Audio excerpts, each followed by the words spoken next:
Welcome student, आपका अपने channel super cop शिक्षा में बहुत बहुत स्वागत है। मैं हूं शिल्पी चौधरी और मैं पूरा गाइड आपको करने वाली हूं इस चैनल के माध्यम से कंप्यूटर ऑपरेटर की वैकेंसी जो आपको आने वाले टाइम में देखने को मिलेंगी। जैसा कि आपने एक नोटिस देखा था और उसमें बताया गया था कि कंप्यूटर ऑपरेटर की बहुत जल्द वैकेंसी आने वाली है 693। इसमें मैं आपको प्रॉपर गाइड कर पाऊँगी। क्यों? क्योंकि मैंने 2016 और 2018 में जो बैकलॉग की वैकेंसी आई थी उसमें भी इसका एग्ज़ाम दिया है और वहाँ पर मेरा डॉक्यूमेंट वेरिफिकेशन सब कुछ हुआ था और मतलब कुछ पर्सनल रीज़न थे जिसकी वजह से मैं इसको ज्वाइन नहीं कर पाई थी। तो लेकिन मैं पूरा गाइड आपको कर पाऊँगी कंप्यूटर ऑपरेटर की वैकेंसी के बारे में। और फिलहाल मेरा एएसआई मिनिस्ट्रियल में सिलेक्शन हुआ है जिसमें मेरे 166 क्वेश्चन जो हैं वो सही हैं। और कोशिश करती हूँ कि वहाँ पर जो भी फर्दर उससे भी रिलेटेड जो भी वैकेंसी आएंगी वहाँ पर भी मैं आपको गाइड करने की कोशिश करूँगी।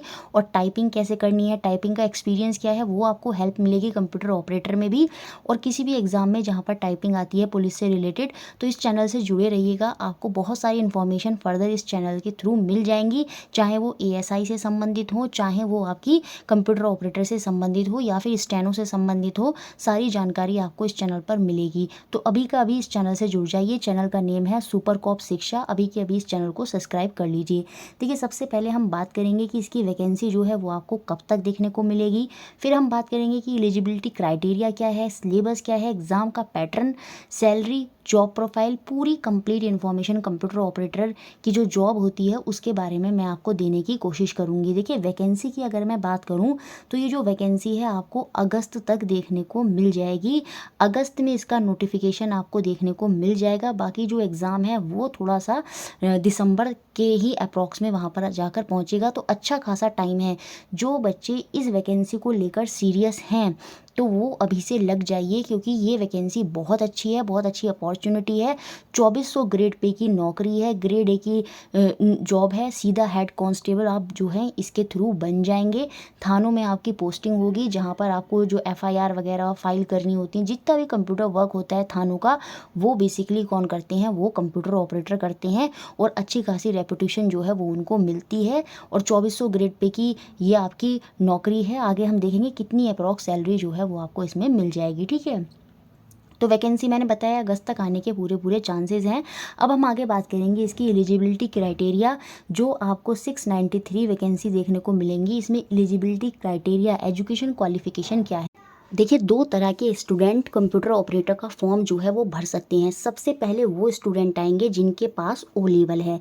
लेकिन याद रखना है, जिन भी स्टूडेंट के पास ओ लेवल है उनके पास 12th में फिजिक्स और मैथ्स होना मैंडेटरी है, तभी वो कंप्यूटर ऑपरेटर का फॉर्म जो है अप्लाई कर सकते हैं। तो यहाँ पर साफ साफ लिखा है दो तरह के स्टूडेंट में। पहले स्टूडेंट वो हैं जिन्होंने ओ लेवल किया है, लेकिन एक शर्त है उनके साथ कि 12th में उनके पास मैथ्स और फिजिक्स होना चाहिए, तभी वो इस फॉर्म को अप्लाई कर सकते हैं।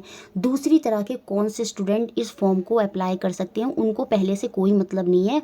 उनके पास अगर सीधा सा डिप्लोमा है कंप्यूटर साइंस में, जैसे पॉलिटेक्निक करते हैं, है ना, तो वो डिप्लोमा में काउंट होता है। तो उसमें आपका 12th से फिजिक्स और मैथ्स होना मैंडेटरी नहीं है। वो सिर्फ उनके लिए है जिन्होंने ओ लेवल किया है, उनको फिजिक्स और मैथ्स 12th में होना ज़रूरी है, बस उनके लिए है। लेकिन जिनके पास डिप्लोमा है कंप्यूटर साइंस का, चाहे वो आईटी से हो, चाहे वो इलेक्ट्रॉनिक से हो, या किसी भी इक्विवेलेंट इस तरह के से उनके पास डिप्लोमा है या डिग्री है, ठीक है, इंजीनियरिंग की डिग्री है, तो वो सारे के सारे क्या होंगे, इसमें फॉर्म को अप्लाई कर सकते हैं। जैसे बीसीए हो गए, एमसीए हो गए, बीटेक हो गए, एमटेक हो गए, आपका पॉलिटेक्निक का 3 ईयर वाला कोर्स हो गया, बीएससी विद कंप्यूटर साइंस हो गया।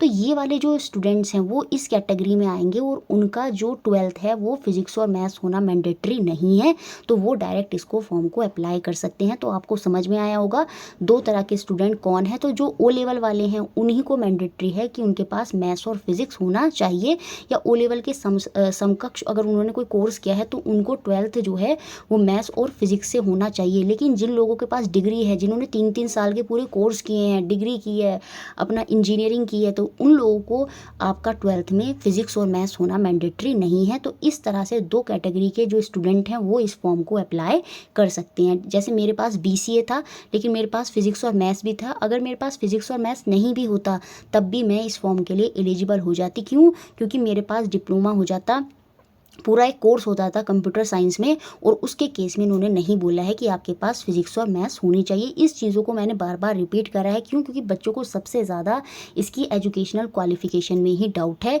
कि इसका एलिजिबिलिटी क्राइटेरिया क्या है। और अब मुझे लगता है आपको एलिजिबिलिटी क्राइटेरिया जो है वो क्लियर जो है यहाँ पर हो गया होगा। देखिए, सिलेक्शन प्रोसेस, सिलेबस क्या है वो सारा भी देखते हैं। सबसे पहले हम एज लिमिट भी देख लेते हैं कि इसमें एज लिमिट कितनी होती है। मैं आपकी जो मिनिमम है, सॉरी यहाँ पर गलत हो गया है, यहाँ पर मिनिमम आएगा, मिनिमम 18 ईयर होना चाहिए और मैक्सिमम जो है वो आपकी 28 साल होनी चाहिए। बाकी जो एज रिलैक्सेशन है ओबीसी एसटी एससी को वो 5 ईयर का एज रिलैक्सेशन जो है वो मिल जाता है। तो 18 से 28 के बीच के जो स्टूडेंट हैं वो इस फॉर्म के लिए एलिजिबल हैं।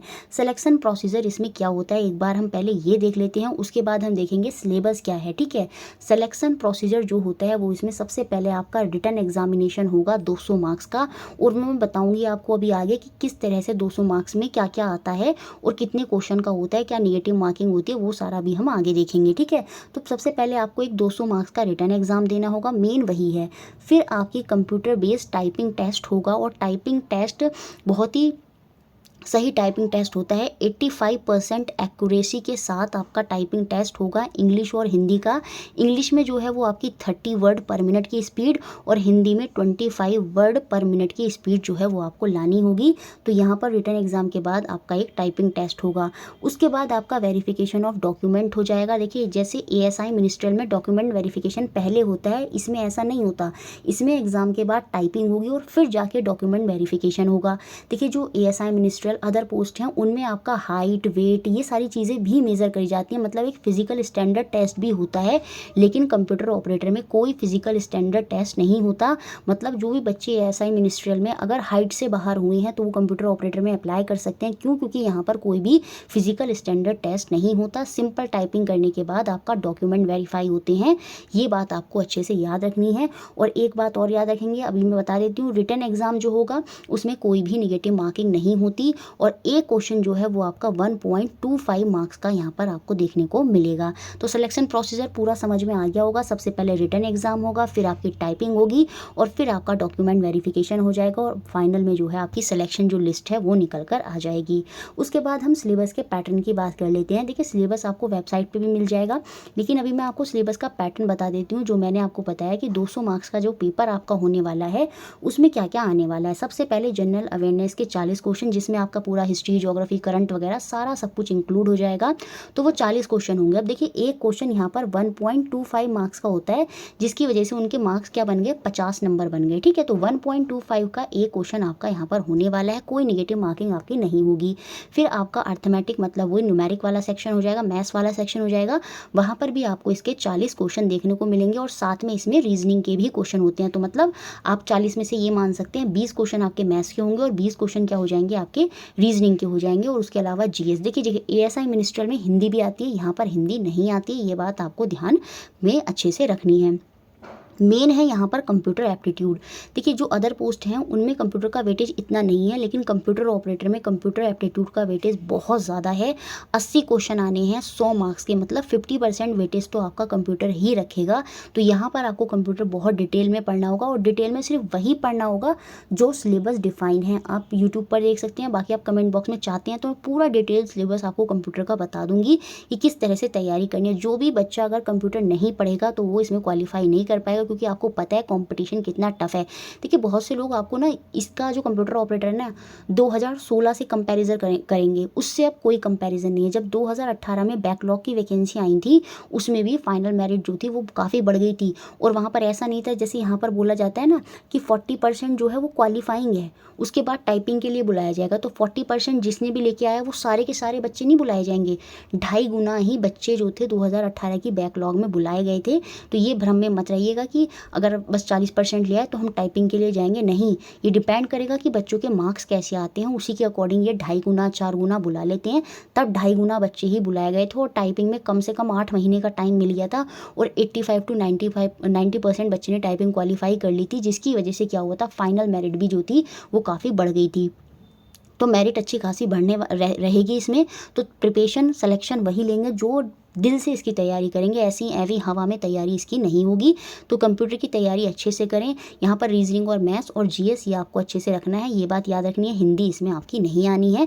तो कुछ इस तरह का ये आपका सिलेबस है, कोई नेगेटिव मार्किंग नहीं, तो बड़े आराम से आप यहाँ पर इसकी तैयारी जो है वो कर सकते हैं।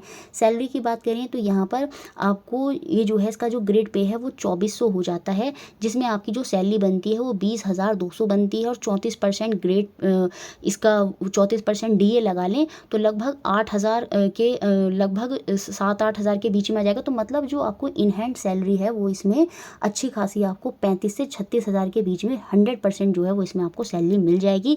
तो अच्छी खासी सैलरी है, 35 से 36 हज़ार के बीच में आपको सैलरी भी मिल जाएगी और अच्छे खासा आप थानों में बैठेंगे, कोई वहाँ पर आपको फील्ड वर्क में नहीं जाना। एफआईआर रिलेटेड जितना भी डॉक्यूमेंट वर्क है वो कंप्यूटर पे आपको करना होगा और हेड कांस्टेबल की तरह आप वहाँ पर जाएंगे। तो पूरा प्रोसीजर जो है वो मैंने आपको समझाने की कोशिश करी है। जॉब प्रोफाइल भी बताया, सैलरी भी बता दी, पूरी complete information, syllabus, exam pattern, vacancy, eligibility criteria, सारी की चीज़ें आपकी जो है वो क्लियर कर दी हैं। फिर भी कोई डाउट है तो कमेंट बॉक्स में आप मुझे पिन कर सकते हैं। बाकी इस चैनल से जुड़े रहिएगा, कंप्यूटर ऑपरेटर से रिलेटेड और भी कोई डिटेल है वो मैं आपको समझाऊंगी, और भी कोई इन्फॉर्मेशन आप चाहते हैं वो सारी इन्फॉर्मेशन इस चैनल पर आपको मिल जाएंगी। ध्यान से चैनल से जुड़ जाइए। चैनल का नाम है सुपर कॉप शिक्षा। Thank you.